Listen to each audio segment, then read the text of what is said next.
Human rights.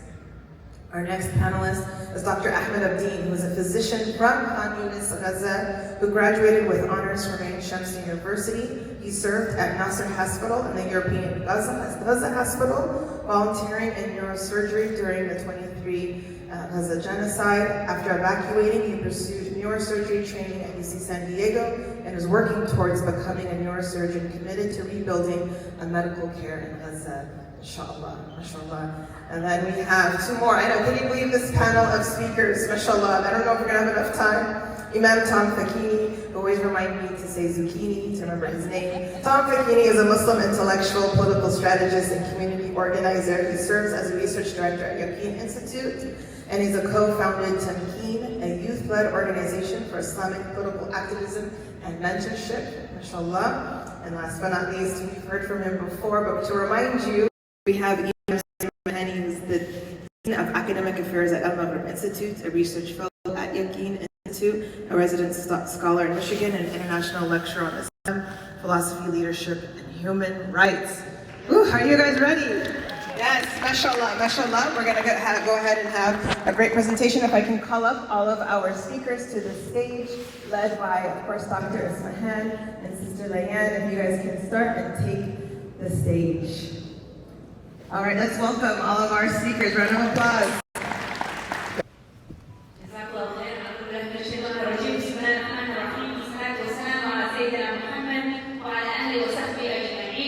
Good evening, everyone. And I would like us to start right before we start asking our amazing panelists a question. Just take a moment and renew your intentions. Take a moment and renew your intentions. Because as we continue to talk about Gaza, the message that our dear brother sent me, and inshallah he'll be with us next year, the message that he sent in terms of not being fatigued or really feeling that struggle is something that I really want us to internalize. Because sometimes we become used to seeing oppression and injustice in front of our eyes, and sometimes we have that privilege of looking away.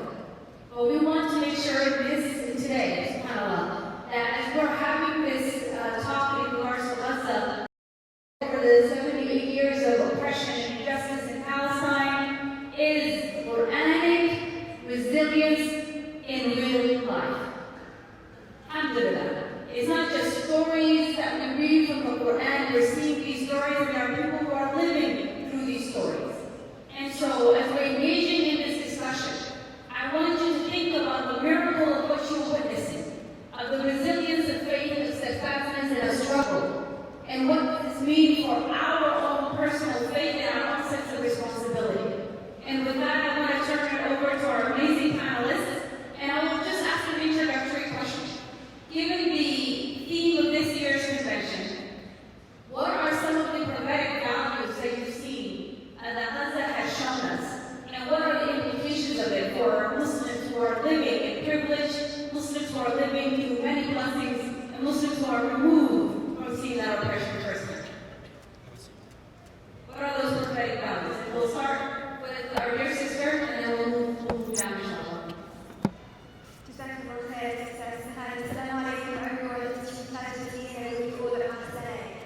I would actually like to touch on resilience. And I think, subhanAllah, resilience is what the people of Gaza today are teaching us all. Because you don't hear of people that give up on faith and families when they face this horrendous onslaught. But in fact, what you see are upright people who are teaching us how to live. And not live lives in consequence, but to live lives that matter. Lives that will make us feel that at the end of our time, we try to make change. And even if we don't achieve this change in our lifetime, we make something of our lives. And I think this is the beauty of Islam. Allah will not question us on the outcome, but He will question us on our effort and our intention. He will not ask us about how much we've achieved, He will ask us about how sincerely we tried. And so that's my message.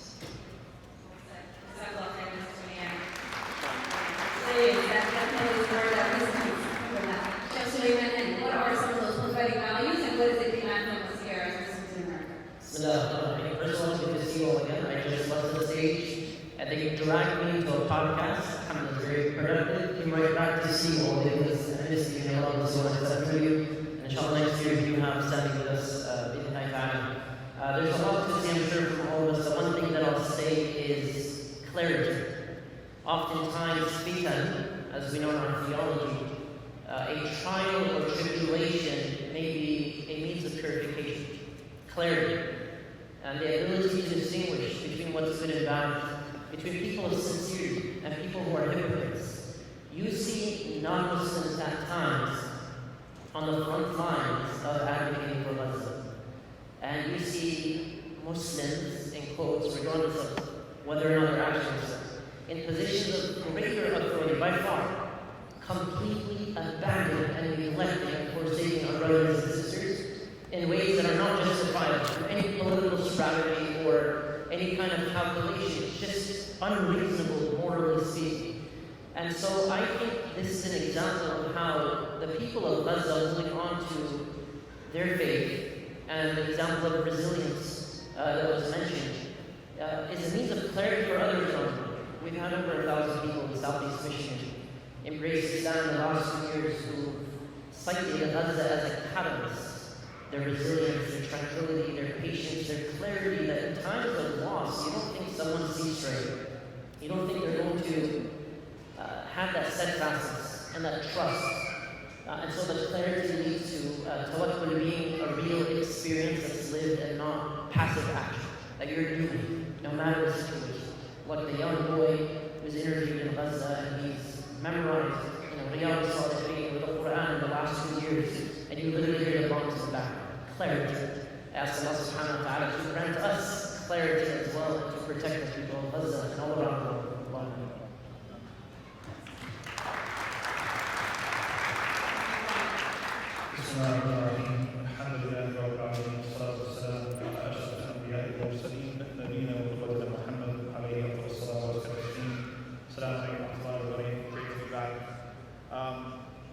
To answer the question, I think the one word in prophetic value that occurs to me time and time again is sacrifice.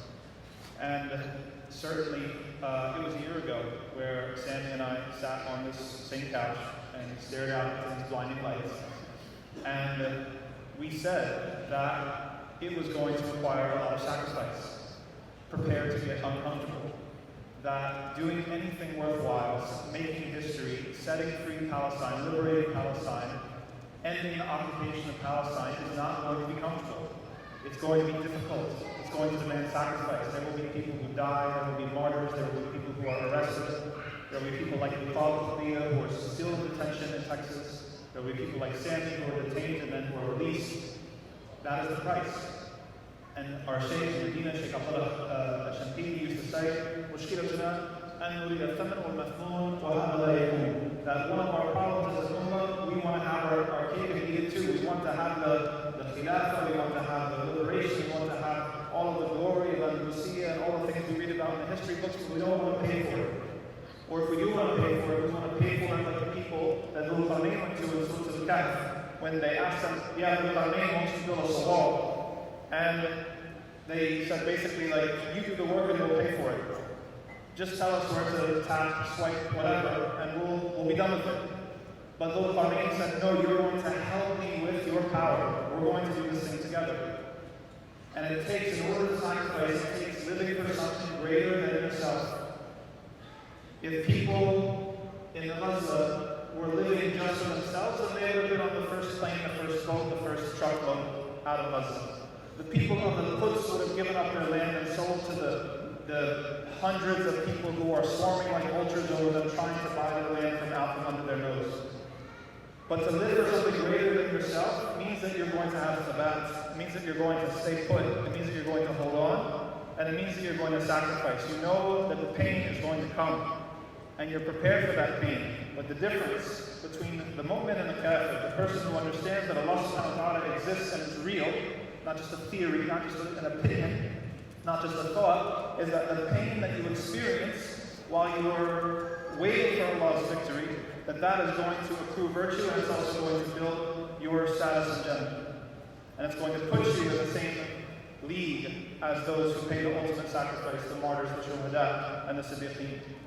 So this was also the last topic that Imam Jamil gave his final khutbah on, rahimahullah. His last khutbah, you go check it on YouTube when you go home tonight, his last khutbah was about sacrifice and collective sacrifice.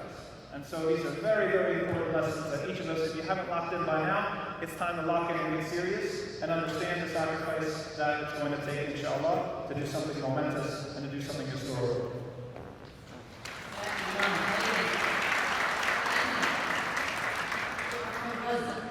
Yes. The place of honor for this ummah, subhanAllah, given their resilience. If you can just tell us a little bit of, from your viewpoint, the values, the prophetic value that you've seen from the people of Gaza during this genocide, and what does that mean for us? What can we learn from them? السلام عليكم ورحمة الله وبركاته. بسم الله الرحمن الرحيم. الحمد لله الذي بنعمته تتم الصالحات. الحمد لله الذي هدانا ولولاه ما كنا لنهتدي. الحمد لله الذي هدانا للإسلام وجعلنا من أمة خير الأنام محمد صلى الله عليه وسلم. رب اشرح لي صدري ويسر لي أمري واحلل عقدة من لساني يفقهوا قولي. رب زدني علما. I'm from Gaza. I born, raised in Gaza my whole life.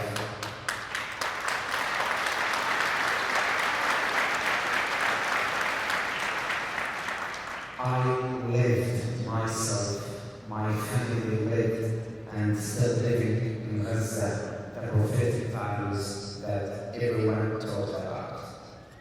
All these values we lived in. I can tell you, I lived 8 months of the genocide inside Gaza, and then I was evacuated a year ago. So my whole family is still there. I have never heard my father he's complaining. 2 years of genocide, 2 years of death by all ways. Exactly. We live the Quran, but not only reciting it. We live the Quran nearly live every ayah, living it in reality. Starting from Surah Al-Baqarah, بعد أعوذ بالله من الشيطان الرجيم. ولنبلونكم بشيء من الخوف والجوع ولنبلونكم بشيء من الخوف والجوع ونقص من الأموال والأنفس والثمرات وبشر الصابرين الذين إذا أصابتهم مصيبة قالوا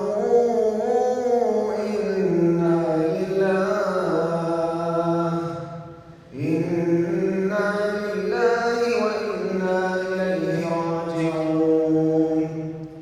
Every call, I call my parents, they keep saying these words. Not only because we are weak, every call they say these words because we depend on Allah subhanahu wa ta'ala.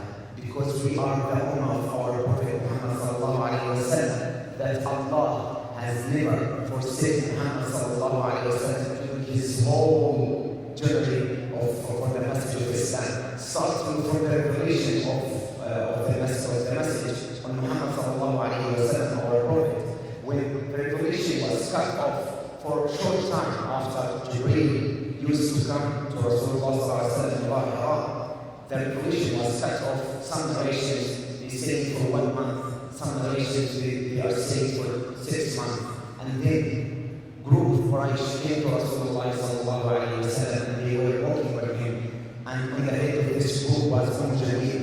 She is the wife of Abdullahi, and they came to him and they were walking with Muhammad sallallahu alayhi wa sallam, our Prophet, بأبي وأنت وأمي يا رسول الله.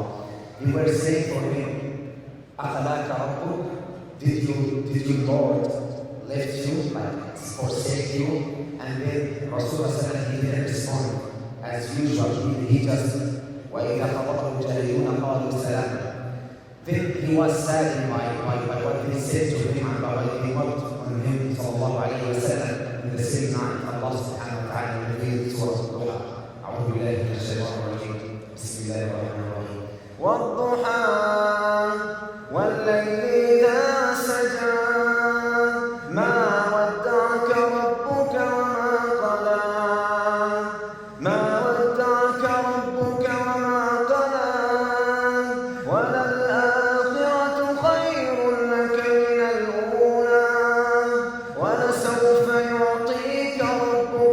Allah.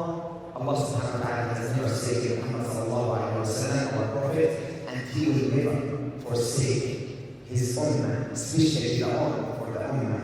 And I'm being honored of being from Gaza, born and raised in Gaza, for the family stay there. So this is the honor of ummah. Gaza is the honor for the whole ummah of our prophet Muhammad sallallahu alayhi wa sallam, and Allah will never forsake him unless they keep remaining to Allah subhanahu wa ta'ala, keep close to the Quran, and keep close to Allah subhanahu wa ta'ala. And I keep saying, Hasbunallahu wa ni'mal wakeel. These words, they are not just like because weak. No, we are not weak. I keep saying these words because Hasbi Allah wa ni'mal wakeel. It saved our Prophet Ibrahim alayhi salam from the middle of the fire. When Jibreel alayhi salam, like himself, came to him, he was in the middle of the fire.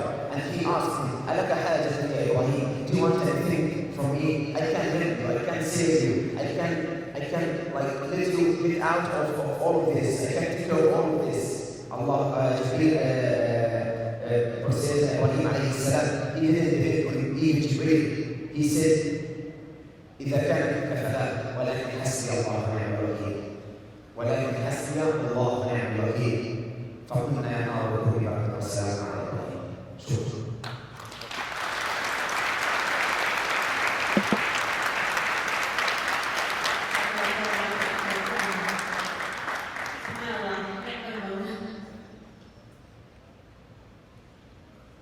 When you look at the way that Ummah has risen for Gaza, and at the same time, Imam Suleiman Hani was saying there are those who are in positions of power who have failed this Ummah, who have been given leadership and power, but they have failed this Ummah. And hearing these ayats, knowing that the resilience of the people of Gaza and everywhere our Ummah is hurting and bleeding, subhanAllah, we're going to have sessions on the other parts of our Ummah who are also facing genocide tomorrow. It just begs that question of, in this moment, how are we defining success? How are we defining victory? Especially when you know that which is with Allah subhanahu wa ta'ala is always better. And given the shifting perspectives of the world, Sister Leanne, I want to ask you this question. So much has shifted around the conversations of Gaza and Palestine around the world.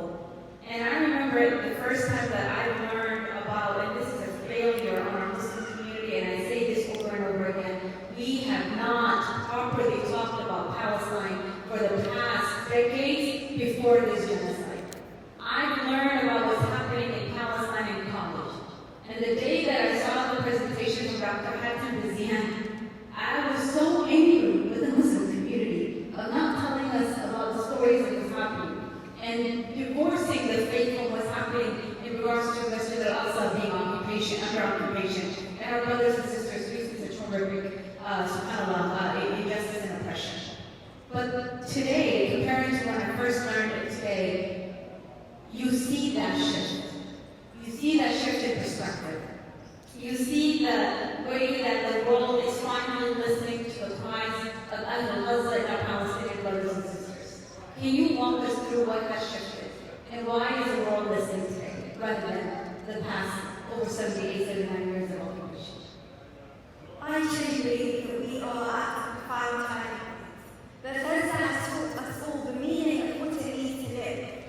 And now in the past, we Palestinians believe that if there was access to the internet and digital media in 1948, like today, then maybe Palestinians could have live streams in their in real time. And then the international community would have intervened to prevent it. But how naive we were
The world tried to erase Palestinians, but the whole world became Palestine. And that is the strength that we will hold.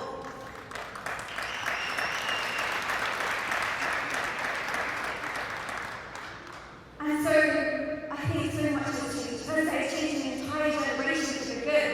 We are freeing ourselves from a system that has polluted our air, our politics, our minds, and our souls.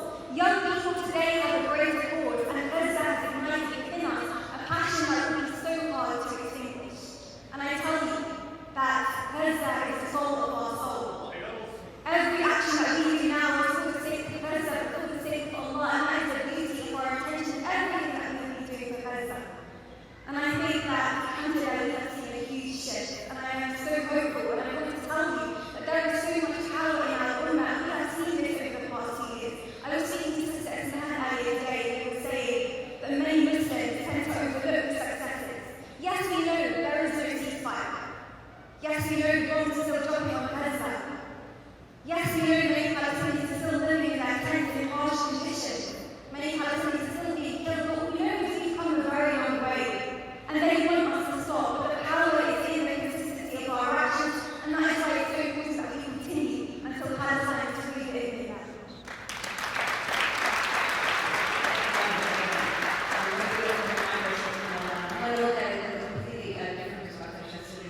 I mentioned about learning about Gaza and Palestine in the oppression during college.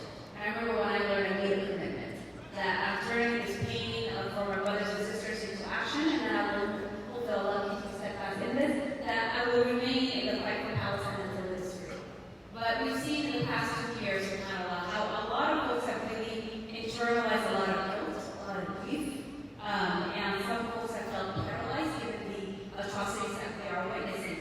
It's very spiritual framework that can help us transform some of these emotions, some of these emotions and feelings into movement rather than despair. How do we lead into faith in this moment that subhanAllah, folks are still feeling a little bit removed because of the fact that it's far away and because it's been going for 2 years, having that sense of do I stop now? Which is not possible. But I want us to kind of dive a little bit more into spiritual framework. As the descendant of parents who were born in Palestine, grandparents and great-grandparents and great-great-grandparents, and for hundreds of years, Palestinian through and through. I grew up going to a lot of Palestinian protests. I grew up going to, like every Palestinian here, I'm sure, it's like Palestinian events and cultural identity and political reinforcement. Every time something flared up, we had something going on. I remember so many times taking buses to DC. I remember a million different instances.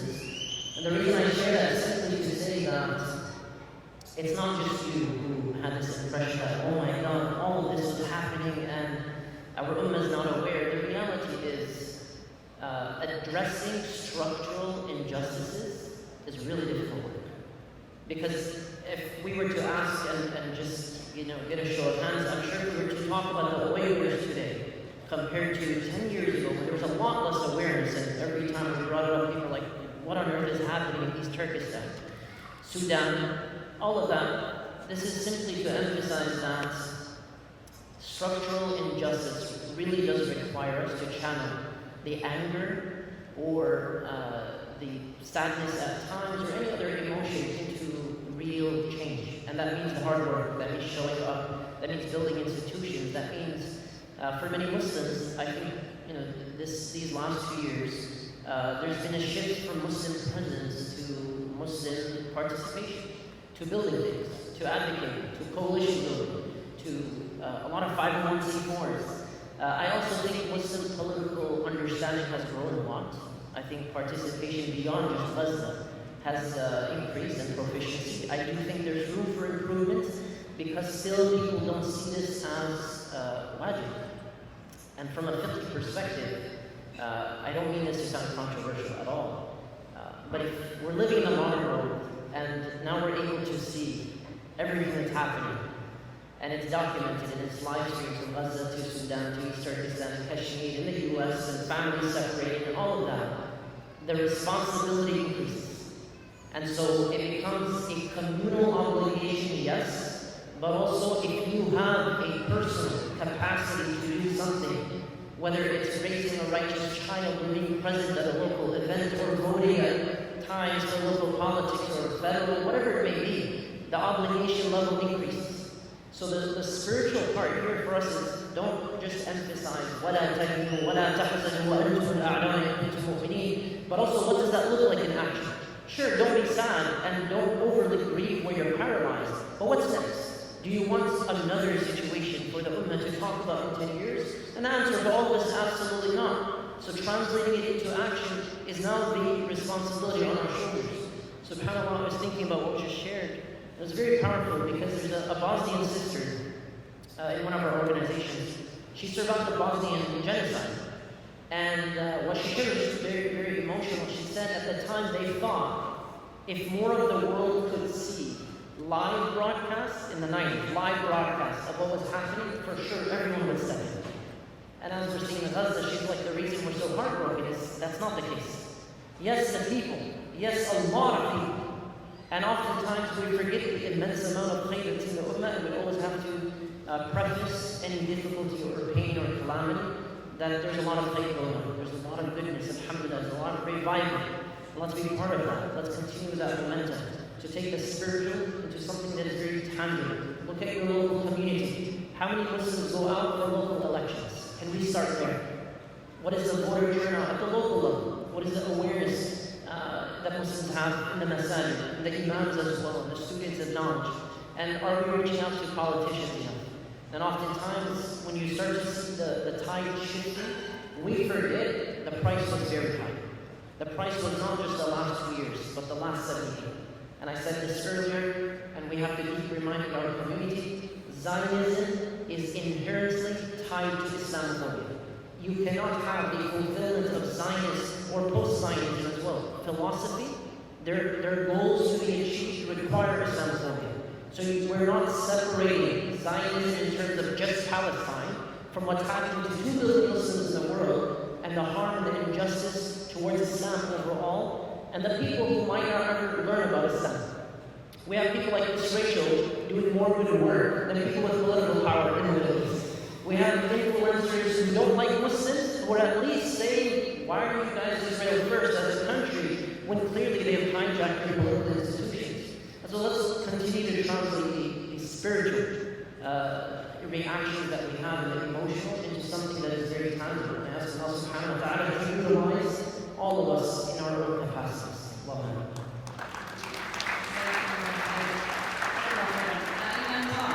I'm going to ask you this question because I like to give you a hard time. And given the shift in political opinions, we are now seeing representatives who are refusing to take money from AIPAC. And yet we're still seeing Muslims trying to prioritize access to power and normalizing Zionism. And what's the nicest way I can say this? You don't have to be nice. Making this subhanAllah, in doing so. Can you walk us through, because it's not just about the spiritualization and the political frameworks in which we're existing, it's also recognizing some of the illnesses within. SubhanAllah, I was seeing a recent post across instance where we recognize from being friends of Israel, right? And so what does this moment mean for us politically as we see the shift, and what does it demand from us as Muslims in America? Dr. Leanne is completely right when he identifies Muslim Zionism as one of the worst things afflicting us today. That it's understandable to see people who hate Islam or are not Muslims. It's much more difficult to look at people who ostensibly, purportedly claim Islam to be slaughtering or supporting the slaughter of Muslims, whether it's in Palestine, whether it's in Sudan. We're talking about the Emirates, if you haven't understood.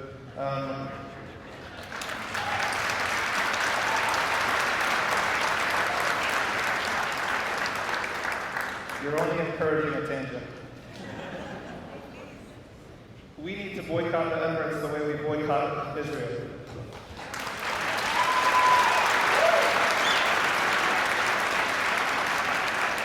When there is a government or a ruling class that is willing to sell out Palestine, that is the Aqidah test. The Aqidah test is not where is Allah. The Aqidah test is not what is your tariqah or who is your sheikh. or are you Salafi or Sufi? Your Aqidah test is, where are you for Palestine? And if you have sided with the people who are joining with the Zionists on Capitol Hill to criminalize the Muslim Brotherhood, to criminalize care, to criminalize our Muslim institutions, then you have sold out the Ummah. And you have sold out what Allah Azza wa Jalla said to the Prophet sallallahu alayhi wa sallam, that the blood of a Muslim is more sacred than the Kaaba itself. That you can build towers, and you can have this fake influence culture, and you can have as much Dubai chocolate as you want. You can try to whitewash your crimes with chocolate and with everything else, every other social media term. You can pay people $7,000 a social media post to be like Netanyahu. It's not going to change the fact that you have sold out the Ummah and you have a stain on your reputation and you are an embarrassment. And so all we ask from the Muslim Ummah here is solidarity. Uqsimu billah, be in solidarity. How many times am I in the airport and I see Muslims in line for Starbucks? How many times am I in any conference or convention or masjid and I see Coca-Cola products? How many times, uqsimu billah, do I go to a Muslim community and someone is working for GE, or someone is working for Lockheed Martin, or someone is working for Stryker, and they're making excuses? That's all I have to say to that. At least be honest. At least go sit with Netanyahu and accept the money. Wallahi, uqsimu billah, if you accept $7,000 for a social media post, at least you're intelligent because you're honest. If you're doing it for free, I have no respect for you, and I don't want to see your face. And you might, inshallah, pray that inshallah you'll be a Muslim. But I've said this before on these stages, and I forget your question at this point, so excuse me. But I accepted Islam. There were two brothers that caught me on the way in. They said, we were debating when you accepted Islam. And it's interesting, we talk about pro-Palestinian advocacy. Alhamdulillah, Allah guided me to be pro-Palestinian before I was Muslim. And actually, when I was an undergrad, before I was a Muslim, we were visited by one of the daughters of one of the brothers who are still in prison for the Holy Land 5. One of them. And my life was changed by that particular talk and other things that were going on. The point is that some people are doing this for free, and that we have to have better solidarity among us. And Allah guided me to Islam. The two brothers were arguing when I accepted Islam. I accepted Islam in 2010.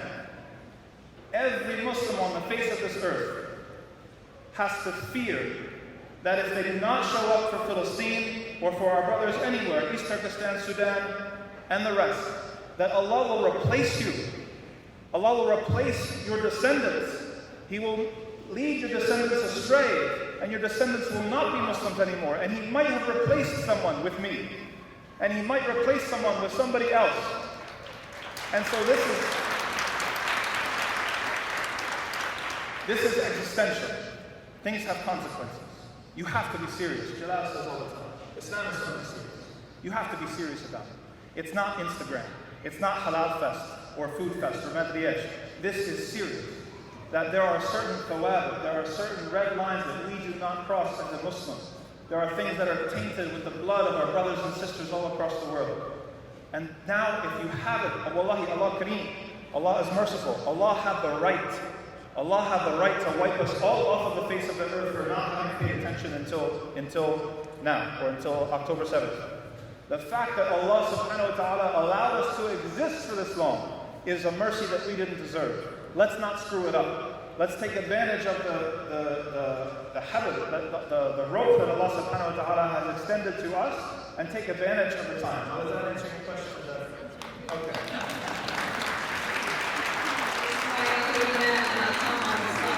Oh, no, I didn't answer your question. It's very important too. That when it comes to, if we haven't learned our lesson right now, our job is very simple. Punish Zionism. Punish Zionism everywhere you see it. Punish it with your bank accounts. Punish it in the universities. Punish it in the Gaza. It doesn't matter whether it's the Zionism of the field or the Zionism of the Himar, whether it's blue or red or purple or green. If it's Zionism, you punish it. And that's the only way, and that's the only way things are going to change. Things are not going to change by kowtowing and kissing the feet of Genocide Joe or Killer Kamala or anybody who's like them, Chuck Schumer, who's the person that's retired right from him, Nancy Pelosi. They see the writing on the wall. They're running. They understand that the fact that we have a saying in English, when the ship starts to sink, the rats are the first ones to jump off. The rats are starting to jump off the ship. Don't give them a header. Don't give them an extension on their time. Chase them further. Act in solidarity. Be courageous. One of the most important things coming up in 20. I just texted Sandy. We were backstage earlier. I texted Sandy as soon as that thing came up. I said, let's go on tour together. 2026 midterm elections. We'll hit every state in order right before the midterm hits, because Zionism has to lose. And it has to keep on losing, whether it's red Zionism or blue Zionism, it has to keep losing. The primaries. They want you to be distracted by any other issue. They want to satisfy you with any little crumb. Don't fall for it. Punish Zionism in the primaries coming up. No matter where it comes from, punish it, and you will see the strings that are propping up the occupation of Palestine being cut one after another, until the regime that is occupying Palestine flees, just like the regime that was occupying Syria.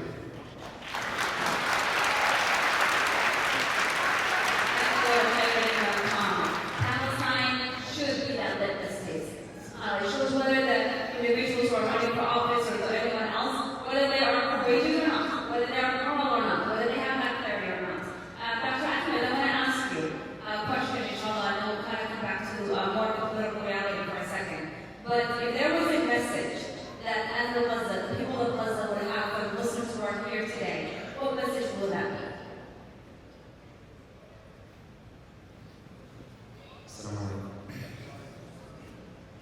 For me, my message is not only for me, it's for the tongue of the whole people of Gaza, my family and the whole families, that they still starving, they still living in tents, floating in the water of rain, shivering. My message is not a message, it's a question for me, for all, not all that are attending here, for the 2 billion Muslims all over the world, like assuming for what my brother says. Allah subhanahu wa ta'ala, in the day of judgment, He will bring Gaza forth. He will bring Gaza forth in front of everyone standing before Allah subhanahu wa ta'ala. He will bring every child that I created and He died because of lack of decision. That every kid that I received flesh, every woman that I received a part. When I'm 26-year-old, I will never forget her. She came to me at the emergency department. I received only her upper half of the body. She was alive. We rushed to surgery. We saved her life. We did as the neurosurgery team, we did surgery for her head because she had a traumatic brain injury. And the orthopedic team with the vascular team did surgery for the lower half to do the cerebral amputation. 2 hours later, the other half of the body came, the other half of her body came in a blanket of her sister died. The whole family started. The whole family died. On that night, sit here, left with half body. She will come with her half body. The other half also will come. Every part of the bodies of the families of Gaza will testify you. And every martyr that she passed away, he will come holding his head in his hands in front of Allah subhanahu wa ta'ala, and all of us, we will ask you this question that I will ask right now. What did you do for us when we were starving, when we were annihilated, when we were dying by Zionism, when we were dying by we are 2 billion. In a part of these 2 years, more than 8 months, there was no bottle of water getting inside Gaza. When you say, when you ask our brothers, like if people moved, if they moved, but they moved from the hearts, from inside. وإن الله لا يغير ما بقوم حتى يغيروا ما بأنفسهم. And the Rasul sallallahu alaihi wasallam said, "من رأى منكم منكرا فليغيره بيده." First بيده, first with hands. Secondly, فبلسانه. Thirdly, which is the weakest part, the weakest point of iman, by فبقلبه وذلك أضعف الإيمان. So everyone will be sent before Allah subhanahu wa ta'ala, and Allah will ask you, what did you do for your brothers and sisters in Gaza when they were starving and you were safe with food pieces? At least for me, at least for me as a Gaza, as a person who came from Gaza, from the Middle Genocide, the still starving there, still like living there. If someone rebelled to Allah subhanahu wa ta'ala, if someone became closer to Allah subhanahu wa ta'ala just because of us, just because that he moved by the faith of people of Gaza, this is for me a satisfaction. This is for me if someone left sin just because of people of Gaza, for the sake of Allah for sure, but because he moved by the faith of people of Gaza, this is for me a satisfaction. For me, since I was evacuated from Gaza, every step in my life was a miracle. And for me, Gaza taught the whole world that faith is miraculous. Faith is miraculous. And I'm so embarrassed to say that. But I received support since I evacuated from Gaza from non-Muslims more than Muslims. Wallahi. And most of the non-Muslims that received support from them, they entered Islam. Subhanallah. إِلَّا تَنْفِرُوا يُعَذِّبْكُمْ عَذَابًا أَلِيمًا وَيَسْتَبْدِلْ قَوْمًا غَيْرَكُمْ وَلَا تَضُرُّوهُ شَيْئًا. Allah subhanahu wa ta'ala, if you don't change, Allah subhanahu wa ta'ala will change you. If you don't change, Allah subhanahu wa ta'ala will change you. And you will not harm Allah subhanahu wa ta'ala. لا يضره في ملكه شيء، لا تضره شيئا، وهو والله على كل شيء قدير.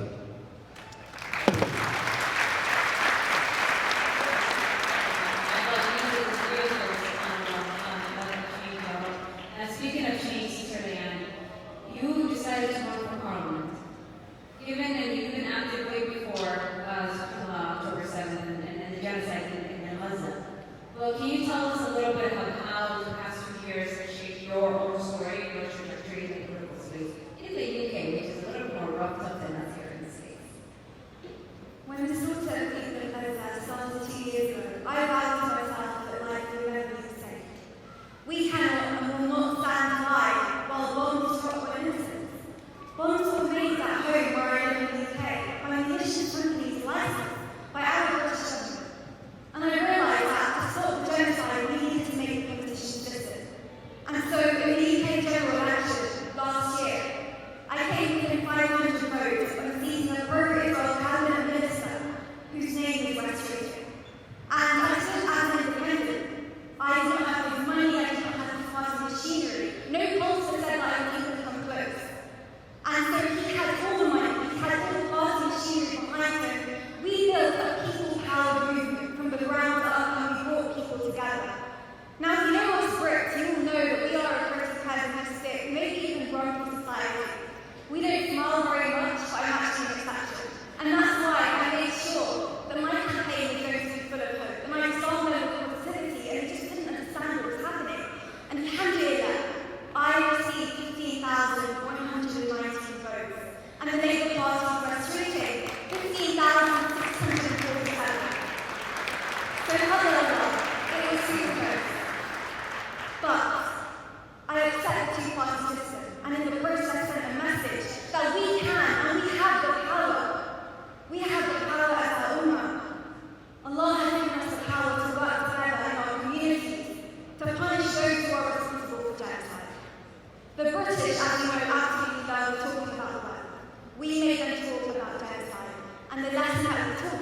God bless you and continue to use you as a vehicle of prayer in the UK.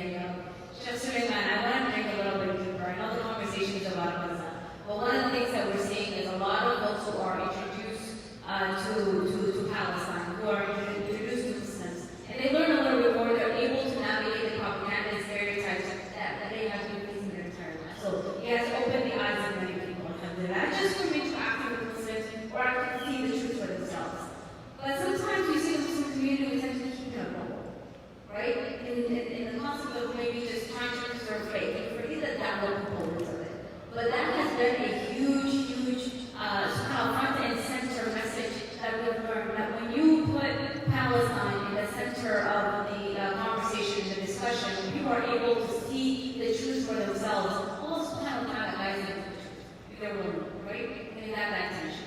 So can you walk us through how can we continue to do that? How do we get out of our bubbles to really make sure that we're talking about faith, we're talking about Palestine, we're talking about the injustices that are happening in our workplaces, with our neighbors, instead of just sticking to the bubble. Because sometimes we're thinking about the liberation of Palestine, but we forget those small steps of making sure that we're interacting with people in our daily lives to really just push back against that Islamophobic and Zionist kind of agenda of really keeping folks in the dark on the truth.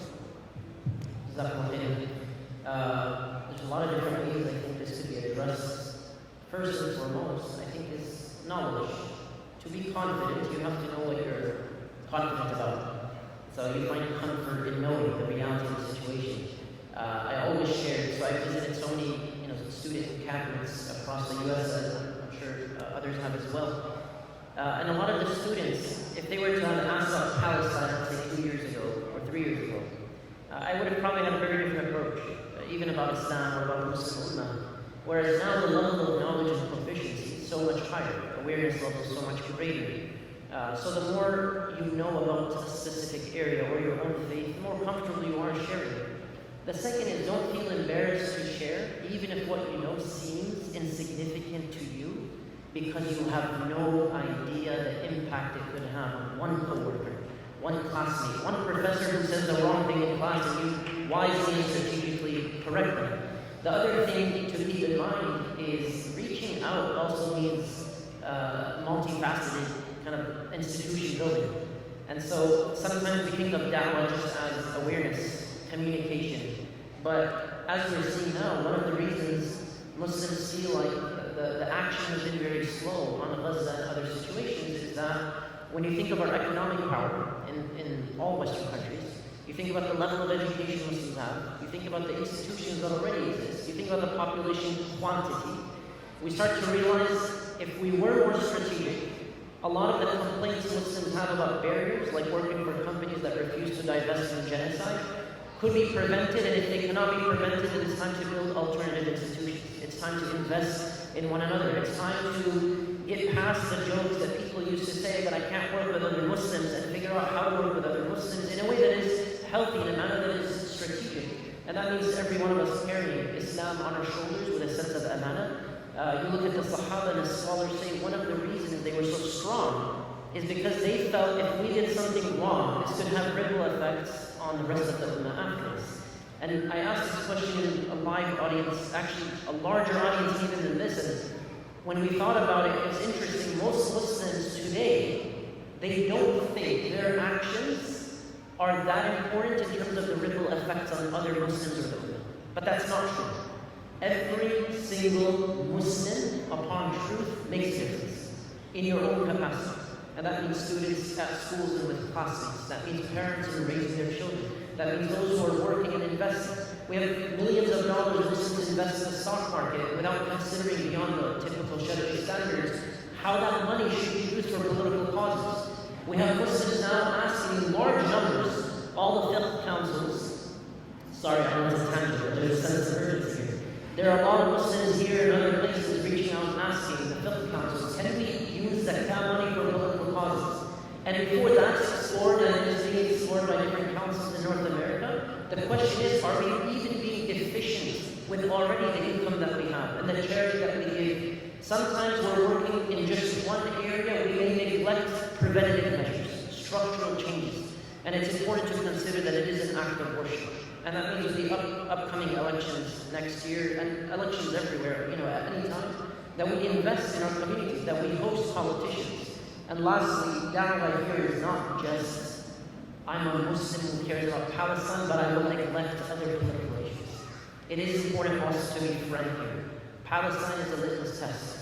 But Muslims who are entering political office and positions, local, city, state, federal, and other countries as well, they should consider one of the most appealing things about Muslim politicians, and non-Muslims as well who are aligned, is the fact that you're not taking that corporate funding, APAC funding, Zionist funding, and that you generally are serving the people, which is what Islam says about leadership. And if you're generally serving the people, it means you're speaking to their pain points. Economic inequity. Why did New York City come out and record numbers? It wasn't, oh, there's a Muslim name. That wasn't the story in its entirety at all. It wasn't only Palestine either. It was the fact that he listens, and he generally is addressing people's pain points, and he's not taking 26 billionaire families funding Poland and others. He generally was listening to people. And that inspired politicians across the world. And it may seem like the dry work, the boring work, the hard work, but the political institution building is you taking all of the hadith that we heard, is you taking the principle of justice, which we all know about, and embedding it into a system and policies systematically affecting people of all backgrounds. That we care not just about one issue. We are genuinely there for all people when it comes to justice. And the question is, are we doing that? Are we investing? Please, I urge you, I said it earlier, there's a huge responsibility for every one of us to be aware and involved in politics at all levels. And I ask Allah subhanahu wa ta'ala to allow us to continue with this momentum because it's not a game. It's not a joke, it's not a light thing, this is a very serious amana on our shoulders, and it does affect the entire world. It affects the future of the Ummah as well. Did I answer your question? Alhamdulillah.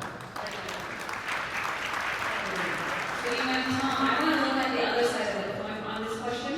And this is, a lot of times you see people want to change that victory without sacrifice, right? And so as we're hearing from Suleiman, and this is something that you mentioned as well, or that aspect of Dr. Ahmed, you mentioned this as well, in regards to how do you change that framework? How do you rise to the moment? How do you internalize that sense of responsibility? Not from a place of failure, not from a place of despair, but from a place where you're not waiting for Salafudina like you to come. You're not waiting for someone to come and rescue this ummah. You see yourself as being part of this ummah and being part of the solution to further this concept of really this overtaking victory, inshallah.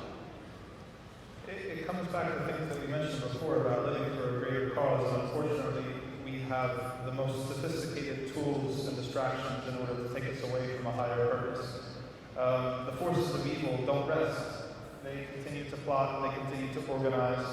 Allah subhanahu wa ta'ala said towards the end of Surah Al-Anfal that the forces of evil are allying with one another, and if you don't do the same, if you don't at least match that energy, then there's going to be a lot of affliction and trial upon earth. And so you really have to live for a higher purpose, more than yourself.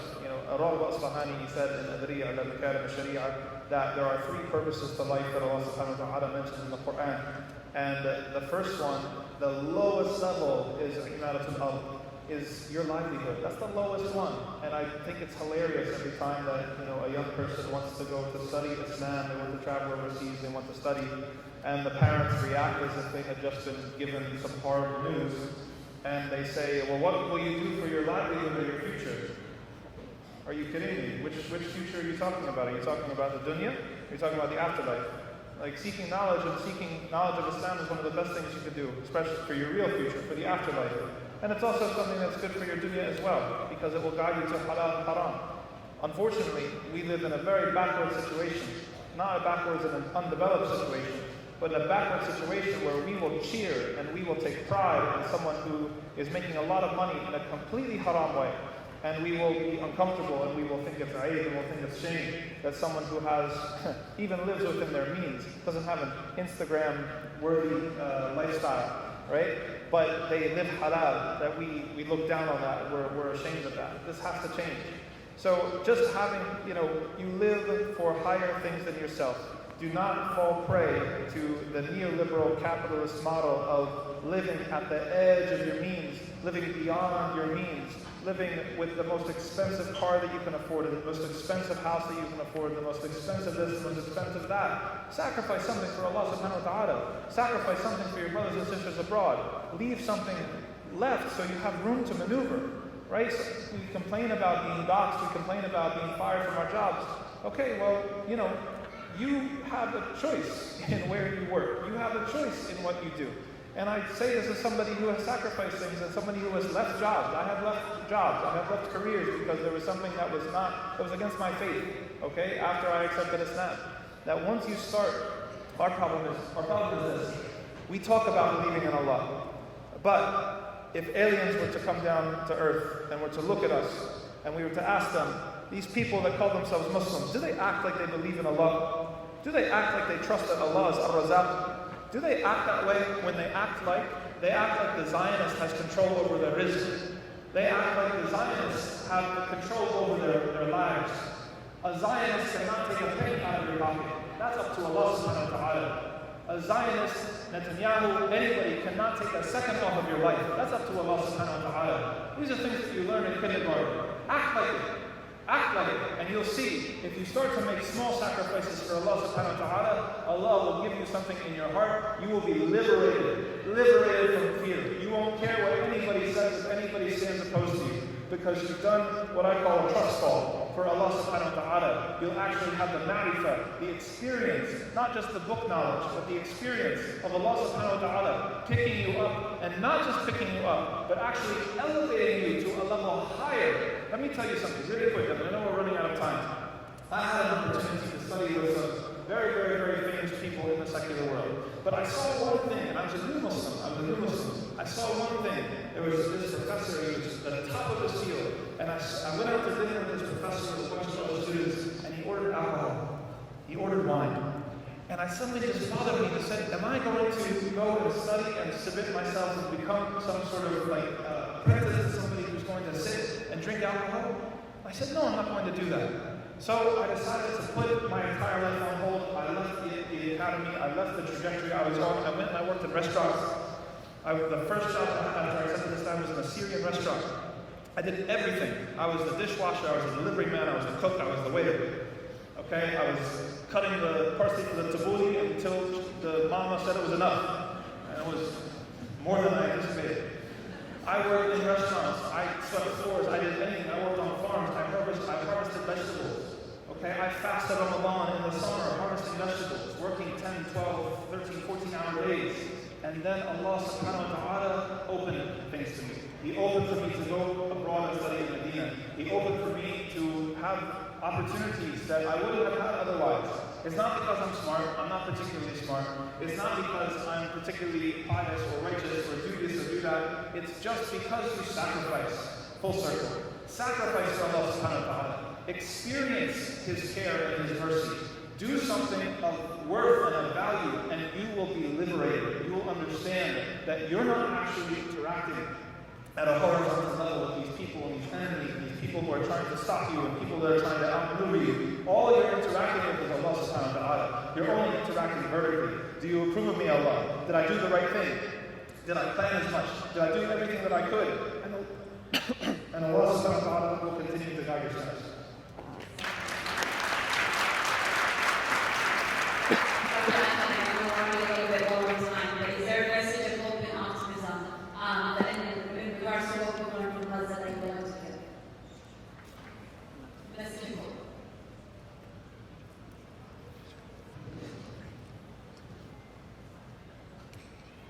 Message of hope for me. There is two things in the ibadah, the worship of Allah subhanahu wa ta'ala. Many people, they like as forgetting to do it. And these two ibadah that if the person doesn't do them, it makes him like away from Allah subhanahu wa ta'ala. And that's why, in my point of view, that's why for this moment, this ummah is weak. And Rasul sallallahu alayhi wa sallam عندما قال سيأتي يوم تأكل المصعد. فقال له أحد الصحابة أو قلة نحن يا رسول الله, we will be like few numbers. Then Rasul said, no, أنتم يومئذ كثير ولكنكم غثاء كغثاء السيل.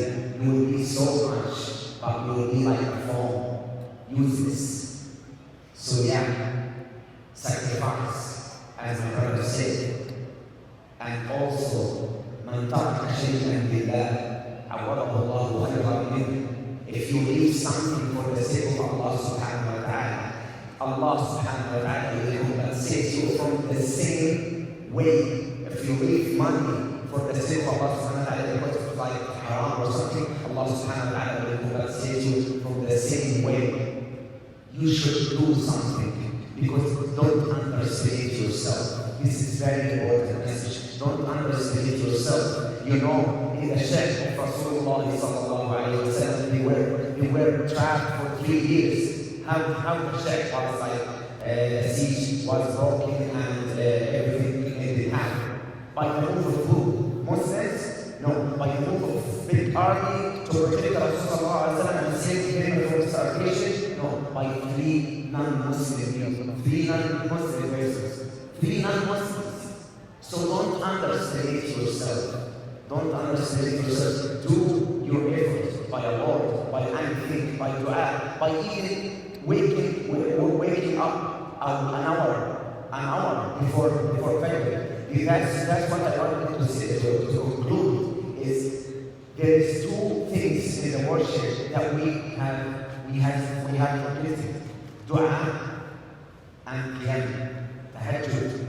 Allah subhanahu wa ta'ala في سورة الإسراء said, وَمِنَ اللَّيْلِ فَتَهَجَّدْ بِهِ نَافِلَةً لَكَ. نافلة لك, for you, it's for you. أقم الليل for you. So التهجد is for you. The return from Allah subhanahu wa ta'ala will be returned to you. وَمِنَ اللَّيْلِ فَتَهَجَّدْ بِهِ نَافِلَةً لَكَ عَسَى رَبُّكَ أَن يَبْعَثَكَ مَقَامًا مَحْمُودًا. So, tahajjud and dua. Dua هو مخ العبادة. الدعاء هو سلاح المؤمن. الدعاء is the brain of the worship.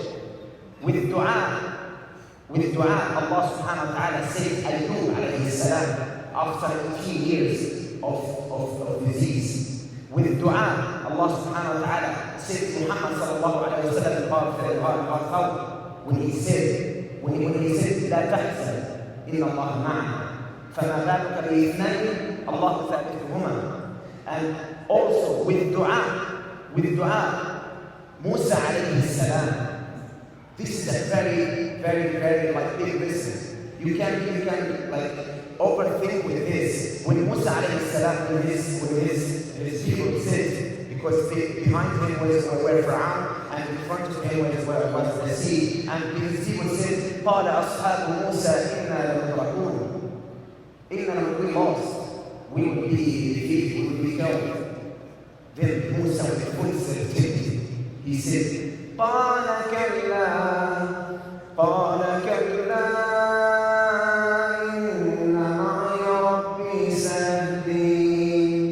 And Allah subhanahu wa ta'ala just give us a lesson. Allah subhanahu wa ta'ala, he could split the sea by himself because he is the most miraculous, he is the most powerful, and he can do anything just to just be, and it will be. Why Allah subhanahu wa ta'ala asked Musa, فَأَوْحَيْنَا إِلَى مُوسَى أَنْ اضْرِبْ بِعَصَاكَ الْبَحْرَ. Why?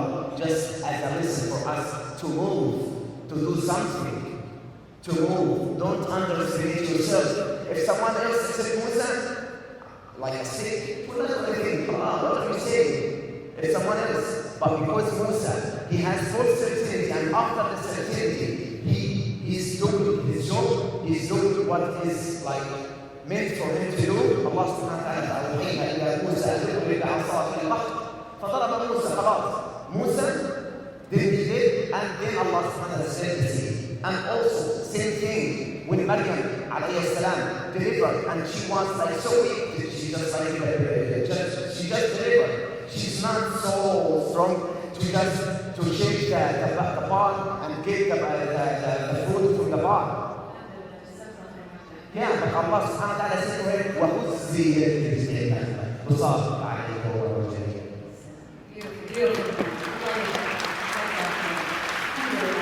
I hope you understand that nothing is kind for this panelist questions and answers. We started with just grounding ourselves with prophetic values that we can learn from the people of Gaza, the different messages that we can take, especially as things are shifting in the world, and ending up with action, alhamdulillah. Because at this moment, we don't want you to leave just feeling inspired. We want you to leave feeling responsible. So you can translate that sense of responsibility towards action in the days, weeks, and months, and years to come, inshallah. May Allah use us as vehicles, and may Allah use us and never replace us, Ya Rabbi. May Allah free Gaza, free Sudan, free our weaker brothers and sisters, and free this ummah from the oppression of Zionism, from the oppression of Islamophobia, and the oppression of our own hearts.